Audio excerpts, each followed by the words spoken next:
started. There you go. My name is John Pritz. I'm the president of the Historical Society, and welcome everybody. Thank you for coming.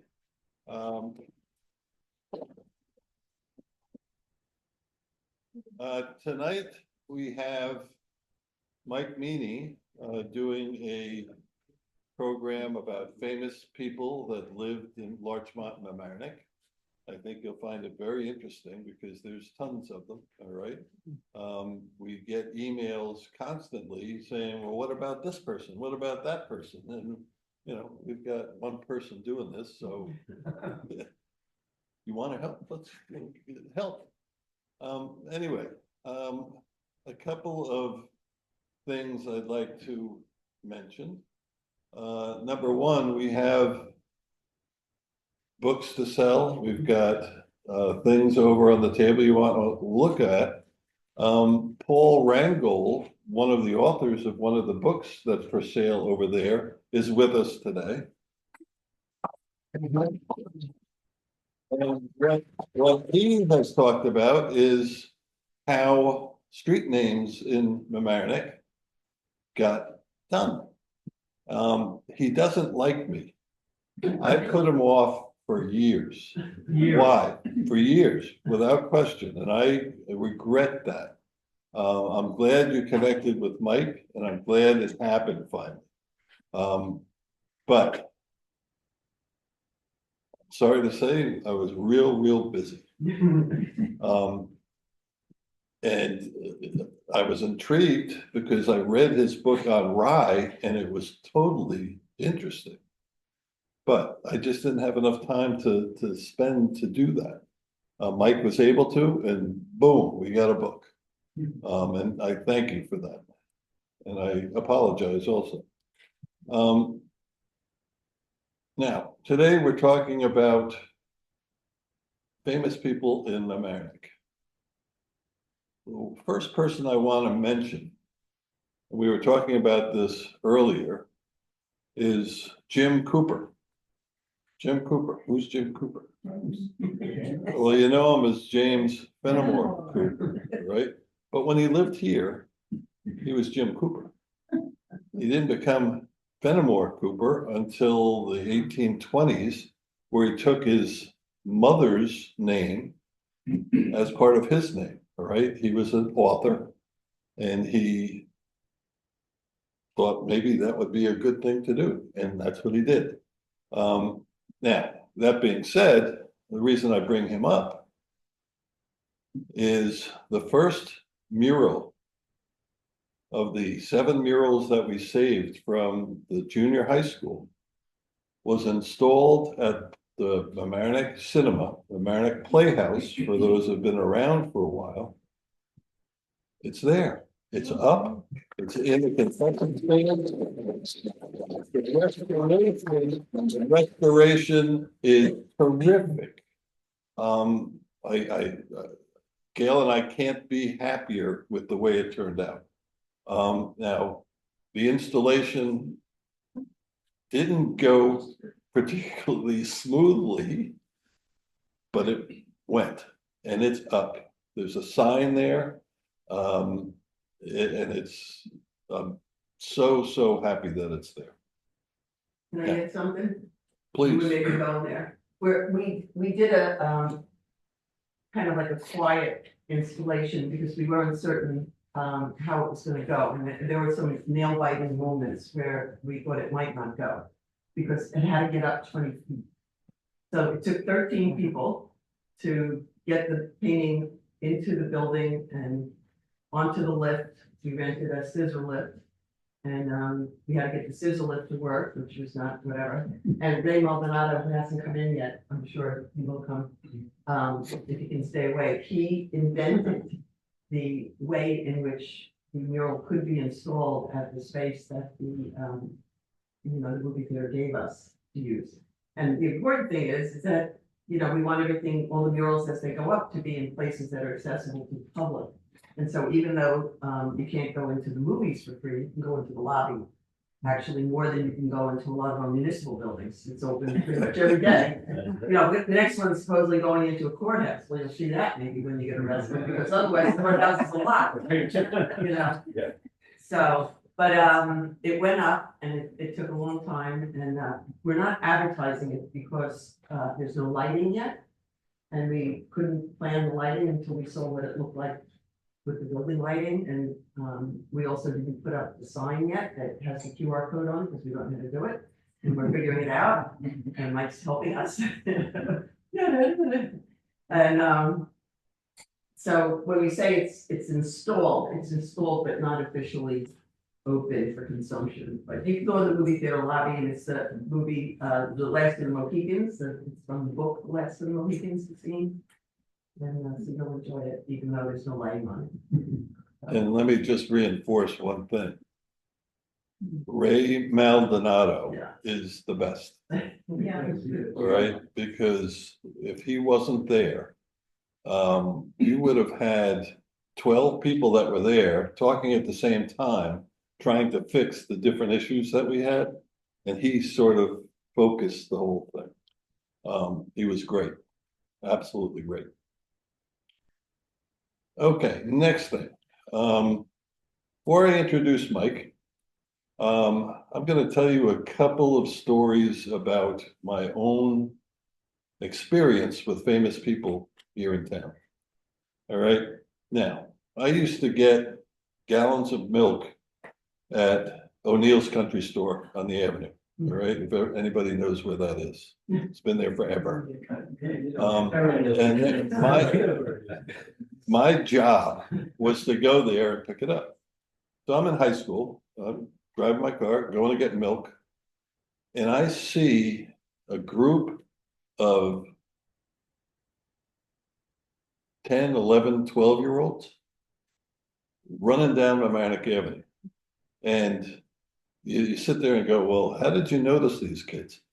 Well, they were dynamic, all right, in how they were playing. They were probably upsetting all the old people on the avenue, all right?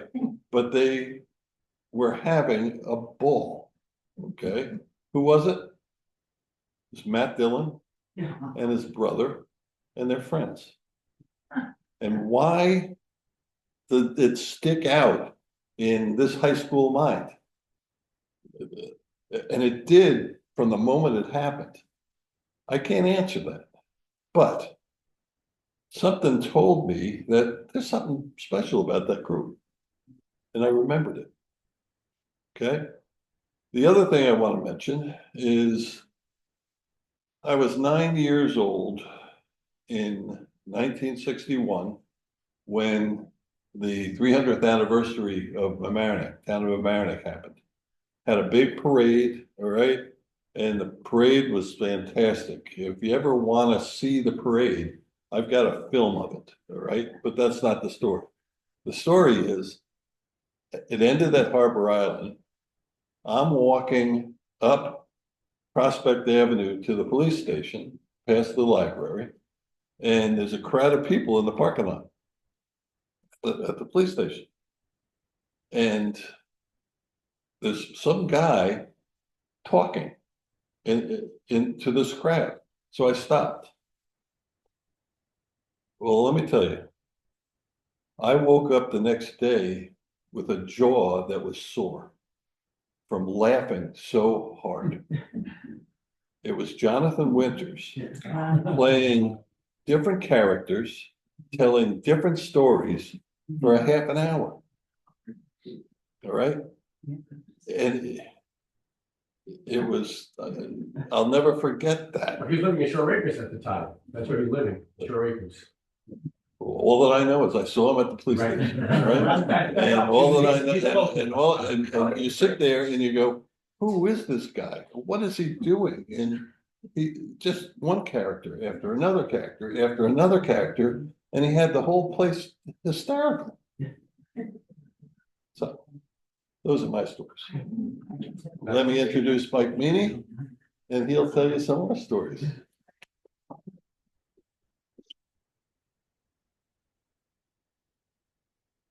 While you're applauding, I haven't done anything yet. Okay, tonight I'm going to talk about, I'm going to pass along some stories of 8 celebrities who told or experienced about, who either grew up here or got famous and moved here. So they're going to be stories from 8 of them. And I came across these while I was doing research for the Mamaroneck Notables and Famous People Project, which is on the Mamaroneck Historical website. Oops, I'm supposed to be over here. How many of you have seen that? Okay. Oh, it's good that John has. Anyway, it consists of profiles of over 60 people who are famous or notable for one reason or another, including Matt Dillon, Jonathan Winters, Kevin Dillon, Michael O'Keefe from Caddyshack, and it was an Oscar nominee for The Great Santini. The playwright Edward Albee came from Larchmont, and he wrote Who's Afraid of Virginia Woolf? And Claire Trevor, this goes way back, won an Oscar for Key Largo. You remember that? Humphrey Bogart, Lauren Bacall. I don't think they got the Oscar, but she did. And your favorite game show host, Gene Rayburn from the Match Game, lived on the Parkway in Mamaroneck for a number of years. So there's so stories about them and many, many more, 60 of them.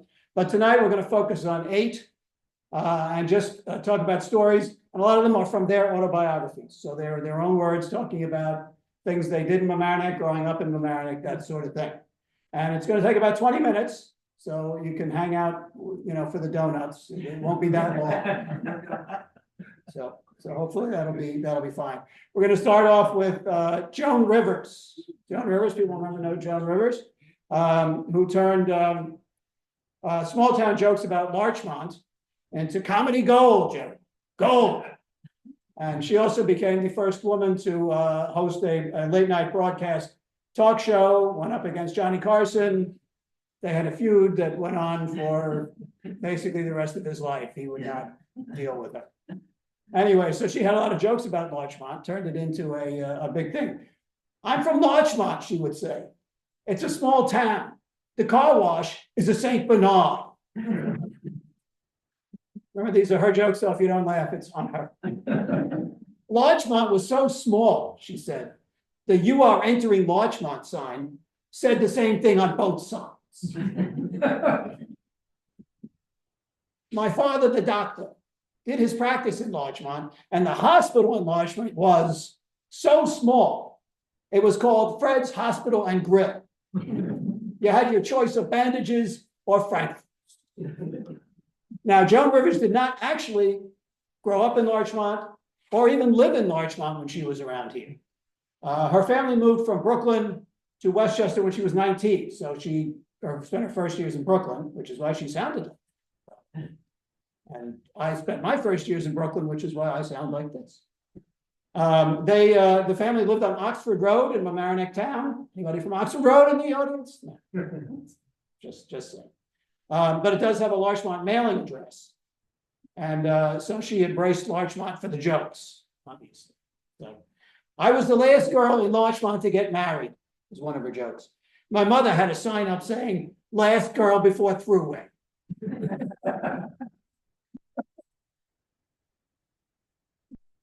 She was asked what she would do if she hadn't made it in comedy, and she said, "I probably would have been a very frustrated, unhappy dentist wife in Larchmont."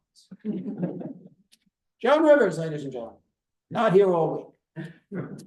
Next on, Matt Dillon. This is after John saw him running up and down the avenue. He became obviously a pretty big actor in Asteroid City recently. He has a classic kind of discovery story. He got discovered, like many people in Hollywood got discovered, you know, at a soda fountain or this or that. He was a 16-year-old sophomore at the time, and he was not at the soda fountain. He was hanging out in the Homix Middle School hallway cutting classes when he was, which is, I guess, an endorsement for cutting classes. He was approached by Linda Fairmont, who was a casting director. She asked him to audition for a part in the film Over the Edge. Auditions were run by Vic Ramos, casting director of the film, and by the last audition, Matt had secured one of the leading roles. That was his first movie role. Now, why was Matt Dillon hanging out in hammocks? I don't know for sure, but he was studying musical theater with Eleanor Zorsky. You may know Eleanor Zorsky, who headed the drama program at Hammocks. So he may have been there seeing her. And that may have also been the reason Linda Fairmont from the casting people was there. Maybe she was probably moving, talking to different drama teachers around Westchester, looking for kids for this movie. So Vic Ramos, the guy who did actually do the auditions, did speak with Roger Ebert, the film critic, later, and told him, I cast Over the Edge, Ramos said. Ebert said, I remember the movie, a 1979 buried treasure about alienated kids in the suburbs of Denver. It was Matt Dillon's first movie, and he was very good in it, noticeably good. Yeah, Ramos said, that was his first role. They wanted kids who looked like real kids. And I discovered him in Westchester County. Everybody takes credit. So, what was he, a child actor? An actor. He was a kid. That was Matt Dillon's entry into showbiz. I've seen different versions of that story about who discovered him and whether it was this guy Ramos or what he was doing, but that was in the, part of it was from the Daily Times. So they actually interviewed him a few years after that. We're going to go back now, turn the clock back to Norman Rockwell. People know Norman Rockwell? The great illustrator for the Saturday Evening Post. He grew up in Mamaroneck, his early years. His family lived on Prospect Avenue from 1903 to 1912. And in fact, there's a historical society sign in front of the house. And I won't give you the address because we don't want to bother the family, but it's on the 400. He wrote an autobiography and told some stories about being in Mamaroneck in those years. As a boy, he sang in the choir of St. Thomas Church, and he recalled a hill jutted up beside the church in Mamaroneck. On top of it was a wayward girls' home. That would have been St. Michael's home, which is where was in the building that is the police station now. After services on Sunday, 4 or 5 of us would climb up into the belfry of the church in our black cassocks and white surplices that the choir boys wore, and yell across at the wayward girls, teasing them. I'm sure they got a few whatever's back too, because they apparently were wayward girls. One day, the sexton locked us in the belfry by mistake. For 2 hours, we shouted and waved our surplices at the passersby in the street below. They glanced up and waved back and walked along. A dog came along and barked at us. Finally, someone understood and let us out so we could go home for dinner. Norman Percival, said my mother, you're late. Dinner is spoiled, and after I worked so hard. I was locked in the belfry, I said. And what were you doing in the belfry? Asked my father. I felt faint. I needed air. So I was dosed with castor oil. Another story from Norman Rockwell. In school, young Norman was not a good student. In fact, he dropped out of Mamaroneck High School to go to art school. But he was creative. That we know. I was assigned a paper on Tennyson's Lady of the Lake. And having learned that the teacher, Miss Genevieve Allen, only read the first and last pages of our essays, I put 10 blank sheets of paper between 2 sheets covered with writing. When Miss Allen said, Norman has written the best essay in the class, I straightway determined on a life of crime. It paid. But when she added, and now he will read it to us, I suddenly discovered the fires of hell. As I couldn't sink into my shoes, though Lord knows I strained, I blurted out the truth. Honestly, I thought, if not the best policy, was at least the safest. Norman Rockwell. A couple of years ago, we also had something in the historic site about Norman Rockwell attending, being on hand when they dug up a body from the cemetery over here, from the Delancey Cemetery. But we already did that, so you don't get that one tonight. Next on our celebrity list is Gail Sheehy. She was a noted writer. She wrote Passages, that book about the stages of life. She wrote several books about different passages. She was also a pioneering female journalist. She grew up in Mamaroneck and was Gail Henyon then, She attended Central School and graduated from Mamaroneck High School in 1954. We hung out at Walters, she recalled in 2014. I'm still hooked on their mustard. She had an after-school job at the bullion factory in Mamaroneck. Presumably that was Pure Food Company, which made her box. In her memoir, she writes about growing up in Mamaroneck. Two stories. As a child, I couldn't pronounce it. So I'd say, "Mama around your neck. Mama around your neck." Our house was across the street from the fat tub of a harbor. Hurricanes could swell it up like a bath with the faucets left on until it spilled over into our street and turned it into a river. In the suburbs of those years, she recalled, parents didn't much care where we went on Saturday, as long as we were home for dinner. Bicycles made us free.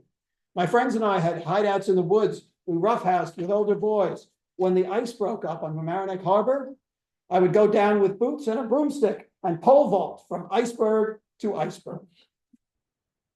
Gail's passion for writing was evident early. She said her grandma Gladys, who lived with the family, let me sit on her lap and punch the keys of her typewriter. I loved the thwack of the keys as they made the words. For Gail's 7th birthday, Grandma Gladys gave her a typewriter.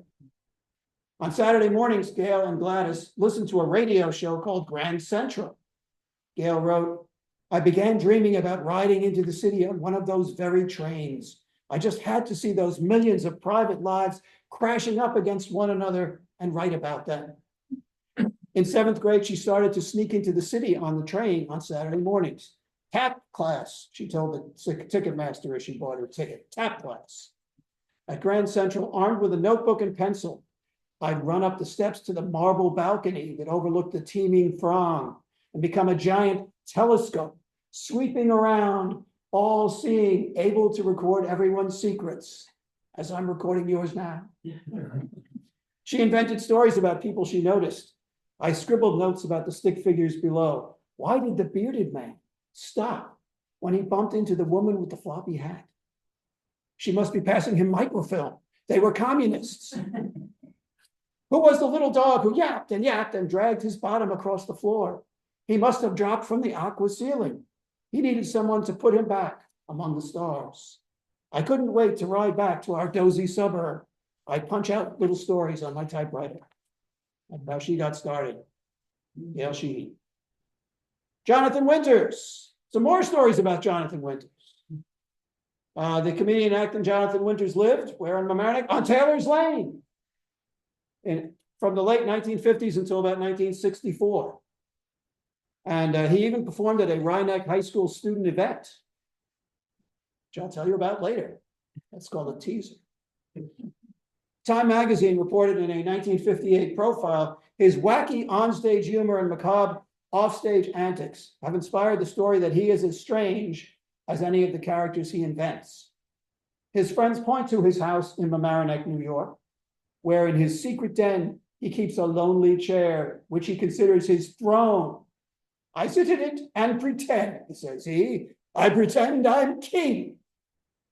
A Facebook poster on one of the local Facebook pages reported that her mother used to drive Winters and sometimes Johnny Carson to the train station for their commute to the city and occasionally pick them up when they returned. Johnny Carson also lived in Mamaroneck for a very short time in the late 1950s before he moved to Harrison. So Wayne Powers, an actor and jazz vocalist, was a neighbor of Winters, and Powers talked about hanging out with Jonathan Winters' son and Winters himself. We used to go bowling in Larchmont, and he would always break into characters and run down the alley, and people would gather around him and watch him. It was crazy, just like he was in the parking lot over across the train station. Winters' Rhinebeck performance, I know you're waiting for this, happened 65 years ago today. March 18th, 1960, at the Freshman Frolic, before 200 students and teachers. Do they have Freshman Frolic at school now? You haven't had one lately? No? No Freshman Frolic? They got to bring it back. The Daily Times of Mamaroneck reported Mr. Winters' monologue included the imaginary creation of a monster 10 feet high who was taught to wear sneakers and play basketball. Jonathan Winters, ladies and gentlemen. Again, not here old. Ezio Pinza. Who knows Ezio Pinza? go back a while for Ezio Pinza. He was a renowned Metropolitan Opera bass and a future Broadway star in South Pacific on Broadway, did not make it into the movie. He lived also on Taylor's Lane. What a place that was in Mamaroneck during World War II. A lot of celebrities live on Taylor's Lane. We're going to have another one coming up. In his autobiography, Pinza recounted what happened on March 12th, 1942. At 11 o'clock in the morning, two well-dressed young men entered my house through the back door without ringing the bell. I was at my desk in the living room writing out some checks. Are you Ezio Pinza? One of them asked sharply. Yes, I am. What can I do for you? In the name of the President of the United States, you are under arrest. Pinza had been born in Rome and was raised in Ravenna, Italy. So the United States was at war with Italy during World War II. He was automatically classified as an enemy alien, even though he was 4 months shy of being eligible for American citizenship. He was held for nearly 3 months in a detention center on Ellis Island. He was released after a second hearing at which Metropolitan Opera colleagues testified in his favor. Now, the story behind the arrest is almost like the plot of an opera. Pinza suspected that a jealous fellow Metropolitan Opera singer had put questions in the minds of the authorities about Pinza's loyalties, that he was supposedly a friend of Italian dictator Benito Mussolini, among other accusations. Pinza said, I've never met Mussolini and never tried to. Rough times for Pinza. The Pinzas lived in Mamaroneck until about 1947. They moved to California. He was supposed to be in a movie, did not pan out. They returned east, settled in Rye, and then he joined the original Broadway cast of Rodgers and Hammerstein's South Pacific. And he became an even bigger star after that opened in April 1949. Next up, I'm still on my mark here. Mary Mallon. Mary Mallon was a cook for wealthy families in New York City and the suburbs. In 1900, she was working for a New York family at their summer home here in Mamaroneck. A young man visiting the family came down with typhoid fever, a pretty serious disease back then. In 1902, 4 family members and 5 servants came down with typhoid fever at a lawyer's summer home on Long Island. In 1904, 4 servants developed typhoid fever in another Long Island household. In 1906, 6 people came down with the fever in Oyster Bay, Long Island. They dispatched an investigator to figure out what was going on, what was the cause of this. He found a connection. Mary Mallon was the cook in every instance. Eventually, Mary Mallon was linked to 51 cases of typhoid fever and 3 deaths, and she came to be known as Typhoid Mary. Typhoid Mary was here. Now, typhoid fever is usually transmitted through food or water contaminated with the bacteria, so a cook would be an obvious possibility. Wash your hands, Typhoid Mary. It causes a high fever, flu-like symptoms, intestinal upset, and other things you don't want to know about. The Mamaroneck case was the earliest to be connected to Typhoid Mary. She never got typhoid herself, strangely enough, and denied the connection. She stubbornly continued to work as a cook under assumed names, even after the authorities been in touch with her. One of the places was a hospital, and the hospital saw 25 cases after she got there. Authorities determined that she was, in fact, the carrier of the disease, and they quarantined her for a total of 3 times over the years. She spent her final years at an isolation center on North Brother Island in the East River off the Bronx. It's not far from Rikers Island. Typhoid Mary died in 1938, lived a long time. Not from typhoid, from a stroke. She was 68. Typhoid Mary was here, not here anymore. Finally, whenever you give a speech and you say, in conclusion, people wake up. Oh, it's time for donuts. Well, it's time for whatever's back there. Believe it or not, it's time for Robert Ripley. Robert Ripley created, believe it or not, cartoons, radio and television shows, and auditoriums featuring odd and amazing facts and artifacts. And Ripley lived in Mamaroneck from about 1934 till he died in 1949. He had a 28-room mansion on an island on Van Amering Pond off Taylor's Lane. There's Taylor's Lane again. He called it B-I-O-N, believe it or not, Island. And the sign is, I believe, still there. Certainly is. Ripley moved here. He brought along some of his collections. Neil Thompson wrote a 2013 book on Ripley and described the house. At first, it was an absolute mess. The rooms cluttered with javelins, mastodon and elephant tusks, boomerangs, skeletons, war drums. Turkish and Oriental rugs rose high in piles.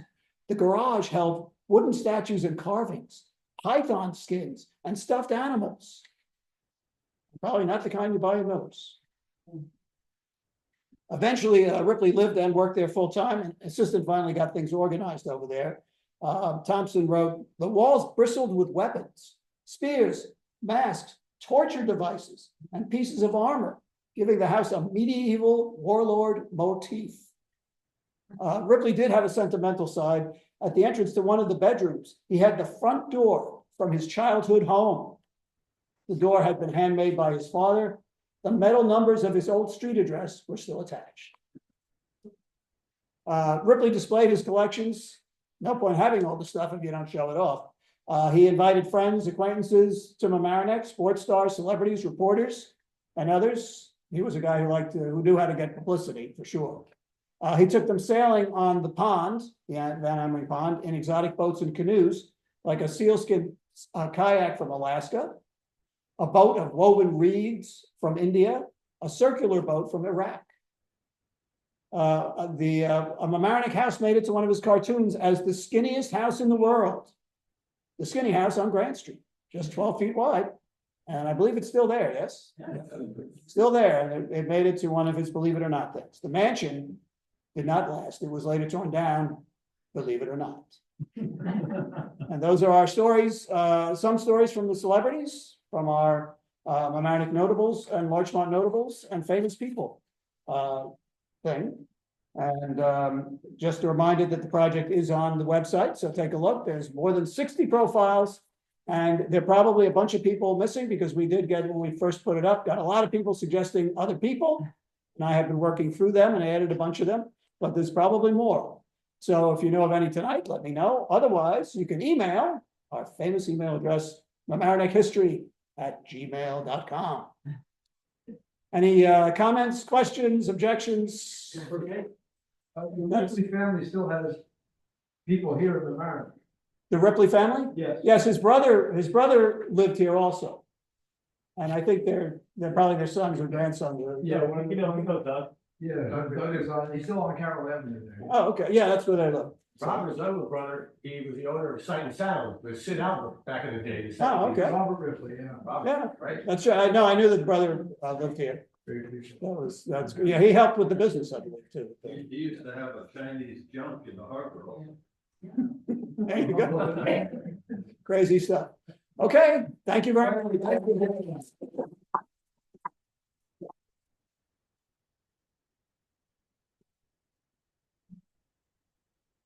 Is there a limit where you're gonna stop though? I mean, everybody's definition of famous is. I have famous